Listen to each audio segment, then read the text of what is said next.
les footballeurs et leur fondation, bonne cause ou business? La question qu'on va vous poser à vous à la maison, de façon à ce que vous alliez sur la page Facebook, et à vous ici, de façon à ce que vous répondiez sur les ardoises, eh bien, c'est celle-ci. Les fondations des footballeurs cachent-elles un vrai business, selon vous? Oui ou non? Et vous nous expliquez pourquoi. Voilà, et Dorgelès se fera un plaisir de vous lire comme ça à l'antenne. Alors, j'ai du non et j'ai du oui. Alors, on va donner la parole à Roger Stéphane qui a dit oui. Oui, j'ai dit oui parce que je voulais un peu avoir le sens de la mesure quand même. Parce que c'est vrai que ce n'est pas toutes les fondations qui cachent derrière elles un vrai business. Parce qu'il faut reconnaître quand même qu'il y a des cas qui sont bien. Il y a des cas qui sont bien, mais n'allons pas croire que ce sont des philanthropes qui font des choses comme ça. Non, il y a bien des ambitions derrière, il y a des objectifs derrière. On verra ça tout à l'heure avec certaines fondations qui voudraient que ces stars-là utilisent un domaine qui est sensible, qui est celui de l'aide aux personnes en difficulté, pour derrière se positionner, faire de la communication, passer pour quelqu'un de bien, pour peut-être avoir un peu plus tard des retombées politiques. On a cité là l'exemple des frères Kalou, l'un est maire aujourd'hui, etc., etc. Oui, je pense que par moment, ce n'est pas tous les cas, mais par moment, oui, il y a du business derrière les fondations. Joël, vous avez dit non. Je ne pense pas qu'il y ait du business derrière les fondations, parce que nous-mêmes, arrivé un moment, on sera obligé de le faire. Moi, je suis ambassadeur de lutte contre le cancer des enfants pour la fondation Kalissa Ikama au Congo. Voilà, donc je donne de mon temps. Parce que très souvent, on peut vouloir aider, mais ne pas s'associer très souvent aux autres, parce qu'on sait qu'il y a beaucoup de personnes qui se servent de nous pour des fins beaucoup plus cachées qu'on ne le sait. Pourquoi pas s'organiser nous-mêmes pour pouvoir aider ces personnes-là? Voilà, je pense qu'il y a ce volet, ne pas forcément aider quelqu'un à faire quelque chose. On a un certain poids, on peut solliciter des aides ça et là pour qu'on puisse faire avancer les choses. Et puis derrière aussi, après la carrière footballistique, il y a une vie. Il y a une vie, on veut s'investir dans la cause, on va dire une cause choisie. Ce n'est pas forcément un business. Henri-Jo. Alors moi, je ne pense pas que ça soit un business. La plupart des footballeurs, comme on le disait au préalable ici, ont grandi dans des quartiers défavorisés. Et ayant atteint un certain niveau, ils retournent. Ils viennent donner ce que le quartier leur a donné. Ils viennent rendre ce que le quartier leur a donné en aidant souvent des femmes ou des enfants en situation difficile à pouvoir s'en sortir. La plupart du temps, il y a d'autres qui investissent au niveau de l'éducation avec des écoles qui se créent ça et là. D'autres sont dans le social. Notamment, on a vu récemment la fondation de Wilfried Zaha qui est venue en aide aux populations avec cette maladie, le coronavirus. Donc, je ne pense pas que ça soit du business. Balo, avant de prendre votre avis, on va aller sur le net puisqu'il y a une réaction avec Dorgelès. El-Hadj Zoumana Bamba, absolument. Mais si ce business est dans l'intérêt des autres, c'est bien. Balo. Oui, pour moi, ce n'est aucunement un business, c'est une bonne cause. Tout réside dans les domaines concernés pour la création de ces fondations-là. On a la santé et l'éducation. Clairement, on a un système de santé défaillant pour ce qui est de l'Afrique. Concernant déjà la fondation Salomon Kalou, qui est le premier centre décentralisé d'hémodialyse en Côte d'Ivoire, lors de la création de cette fondation-là, 36 postes de dialyse pour 300 patients en dialyse chronique. Donc, il y avait un véritable besoin. Il fallait donc répondre à ces besoins-là à travers la création de ces fondations. En ce qui concerne la fondation Didier Drogba, c'est toujours la même chose. Création d'établissements pour renforcer le manque de classes, parce qu'on a des effectifs pléthoriques au niveau de l'éducation en Afrique. Donc, ces fondations répondent à des besoins, ils sont crédibles à mon sens.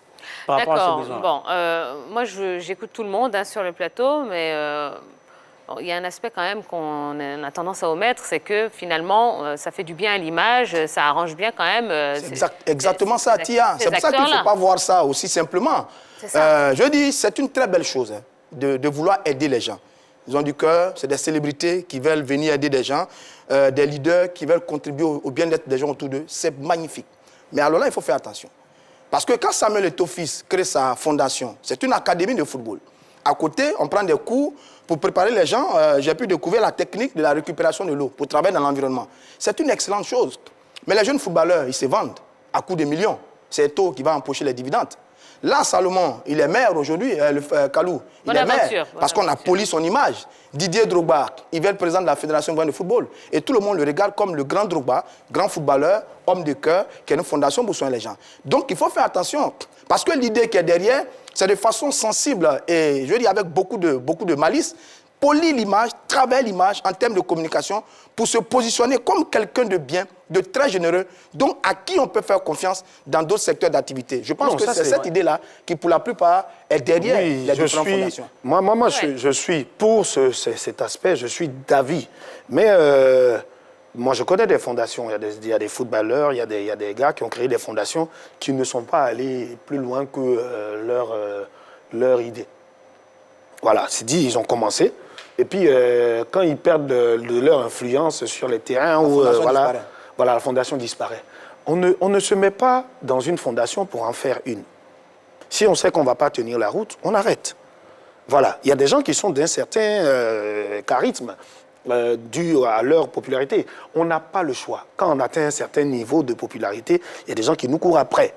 Je pense que souvent, il y en a qui pensent que le fait de s'associer avec les autres, on va beaucoup plus profiter de notre image pour grandir un certain nombre de personnes. Pourquoi ne pas le faire nous-mêmes? Peut-être que ce n'est pas mesuré. Si on veut faire une action, quand vous parlez du cas Samuel Eto'o, autant faire une société. Autant monter un business pour dire, moi, je fais une société, voilà, il n'y a pas de souci. Voilà, mais c'est du business. Sauf que là, ça soulève un autre point. Hein. Quand on parle de fondation, on parle forcément d'impôts, d'exonération d'impôts. Effectivement. Hein, et je vais me faire un petit peu, comme d'habitude, l'avocat du diable, mais vous disiez que quand les joueurs donc, sont en train de briller dans leur carrière, donc ils font des fondations, quand ça va un petit peu moins, c'est peut-être aussi que les revenus sont un petit peu moindres, donc il y a moins d'impôts à payer, Absolument. etc. Parce que moi, je pense qu'il y en a qui se disent, oui, ça va, je fais une fondation. Une fondation, il y a beaucoup de choses derrière. Ce n'est pas l'affaire pour son image, voilà. Après, il faut savoir où chercher les moyens pour aider. Dorgelès, il se passe beaucoup de choses sur la page Facebook. Samba Samuel, les fondations des footballeurs reçoivent assez de dons des sponsors et des opérations de vente aux enchères. C'est un peu un business pour assurer le quotidien après leur retraite. Est-ce que c'est vraiment pour assurer la retraite non. qu'on fait une fondation? Non, il y en a qui ont un cœur. Il y en a qui font des fondations parce qu'ils veulent vraiment aider. Parce que souvent aussi, faire une fondation, ça permet de quadriller un peu la façon d'aider. Parce que quand nous, on va dans les hôpitaux et on voit les enfants qui sont malades, tu pars au CHU, là, tu vois les enfants atteints du cœur, mais tu deviens fou, quoi. Oui. Tu veux aider, mais c'est difficile d'aider directement comme ça. À travers une fondation, on peut aider, je veux aider un enfant à hauteur de millions, j'ai une fondation, ça me permet d'avoir de l'argent plus facilement. Ça me permet d'avoir un certain nombre de matériel, ça me permet d'avoir une diminution de coût d'acquisition de certains matériaux. Oui, bon, moi j'aimerais intervenir sur 2 points. Déjà, première des choses, par rapport à l'image. Pour moi, leur image est déjà soignée de par la réussite professionnelle. Déjà, je pense que leur image est déjà quand même soignée. Et par rapport aux intérêts économiques, il faut savoir que par rapport aux déductions fiscales, ça s'élève à 66%, voire 75%. 66% pour un salaire mirobolant d'un Didier Drogba ou d'un Samuel Eto'o, ça me paraît assez peu quand même. Mais vous parliez tout à l'heure de folie des stars. Ouais. C'est vous d'ailleurs qui disiez qu'il fallait donner l'exemple avec la tenue. Donc, forcément, toutes leurs images ne sont pas polies.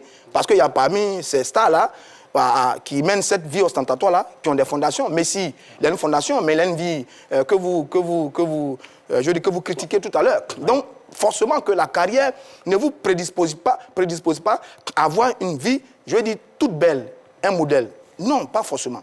Mais je veux dire, sur la fondation, pour quelqu'un qui a de l'habilité politique, qui sait communiquer et qui sait parler aux gens, oui, la fondation peut être un élément qui permet d'asseoir une carrière. Parce que regardez, pour beaucoup, parmi ces stars-là, après, elles ont des carrières après football. Très souvent, même pas dans le domaine du football. C'est vrai que la fondation ne va pas assurer leur retraite parce que ces garçons gagnent beaucoup d'argent, mais dans d'autres domaines, politiques, etc., il y a des possibilités d'ouverture à cause d'une fondation si la politique est bien menée. Ça, il y en a qui utilisent. Il y a un cas qui est vraiment palpable, notamment le grand frère Kalou. Je ne pense pas qu'il se soit servi de la fondation pour pouvoir asseoir cette image politique. Non. Quand on voit ses actions, je ne veux pas défendre, je ne veux pas dire que, voilà, il a fait sa fondation est vraiment, je pense, à part ses actions politiques. C'est carrément différent. Oui, je vois un peu... La fondation Kalou, puisqu'on parle de celle-ci, elle œuvre dans le développement de sa commune. On ne la voit pas œuvrer ailleurs que dans la commune où il est maire. Si. Ils œuvrent ailleurs. Ah d'accord, autant pour moi alors. Quand il est maire, il est maire. Quand il est patron de la fondation, il est patron de la fondation. D'accord.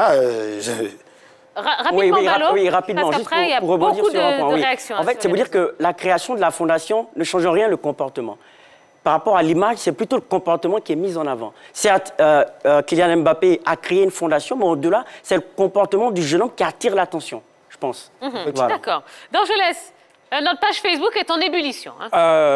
Mais d'abord, je vais donner mon avis. D'accord, allez-y. Moi, je dis pour ces joueurs, ce n'est pas du business. On a le cas Paul Pogba en Colombie avec sa fondation, dont l'objectif est simple, rendre le monde meilleur et inspirer d'autres personnes en besoin. Et puis N'Golo Kanté, bien sûr, avec la fondation Atristis. Et puis, sans oublier, Juan Mata avec sa fondation Common Goal, une association qui consiste à reverser 1% de son salaire afin d'aider des populations défavorisées dans le monde. Et puis au-delà de ces messieurs, il y a des garçons comme Thierry Henry avec Médecins Sans Frontières, Rio Mavuba avec Une Nuit à Makala. C'est des garçons qui apportent un plus bien au-delà du business. Il n'y a pas forcément des ambitions, comme Roger Stéphane le disait, des ambitions peut-être politiques ou peut-être dirigées vers d'autres domaines quand ils s'investissent dans ces différents plateformes. Non, pas le business. Pour revenir surtout avec cette fondation des frères Kalou qui intervient au niveau de l'orphelinat des jeunes filles de Bassam, qui fait beaucoup de dons là-bas, avec surtout les fêtes de fin d'année. On n'oublie pas aussi au niveau des insuffisants rénaux dans les différents hôpitaux. Donc voilà, ce sont des fondations des structures, on peut les qualifier de ce genre, qui apportent vraiment beaucoup de choses aux populations, notamment dans l'éducation. Donc moi, sincèrement, c'est plutôt des initiatives à saluer, plutôt que peut-être de chercher à avoir d'autres ambitions cachées derrière ces fondations. La dernière question de ce débat, et là je vais m'adresser à vous, Joël. Il y a beaucoup de personnes qui ne comprennent pas que, malgré leur fortune, eh bien, ces footballeurs organisent des événements où ils récoltent des fonds. Est-ce que vous comprenez que, justement, le commun du mortel ne comprenne pas ça? Bon, moi, je le dis parce que je fais partie aussi d'organisations à but... non lucratif. Donc, à but non lucratif, il y a ces organisations pour lesquelles je milite. Aujourd'hui, je ne peux pas me payer le luxe d'aider, des populations. Si je fais un dîner, parce que j'en fais très souvent, où on part aider, on organise un dîner, c'est pour pouvoir dire aux gens, tiens, il y a une occasion pour nous d'être réunis et de parler d'un sujet. Et très souvent, si aujourd'hui je viens, je dis, tiens, on va aider les enfants atteints on ne peut pas percevoir ça comme ça. Mais autour d'un repas, c'est facile de discuter de beaucoup de choses. Et là, on a les caméras, on a les yeux. Moi, je donne 1 million. Ça suscite beaucoup plus, les fonds que d'aller en parler simplement comme ça. Voilà, on ne peut pas. Messi va beau faire, Drogba va beau faire, mais son argent, c'est son argent. D'accord. Je fais ma fondation, je veux aider, mais ce n'est pas mon argent qui va directement aider.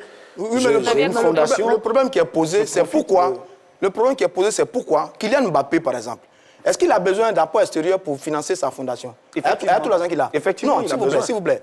Pourquoi? Je dis, il veut faire une bonne œuvre. L'initiative vient de lui. C'est moi, Kylian Mbappé, j'ai envie d'aider les petits Parisiens. Je suis multimilliardaire, je peux décaisser mon argent, mettre dans ma fondation sans faire l'appel à l'extérieur. C'est pas possible. Mais voilà, donc ça voudrait dire que on doit avoir le sens de la mesure quand on parle de la fondation de ces garçons sans idée derrière. On doit avoir le sens de la mesure.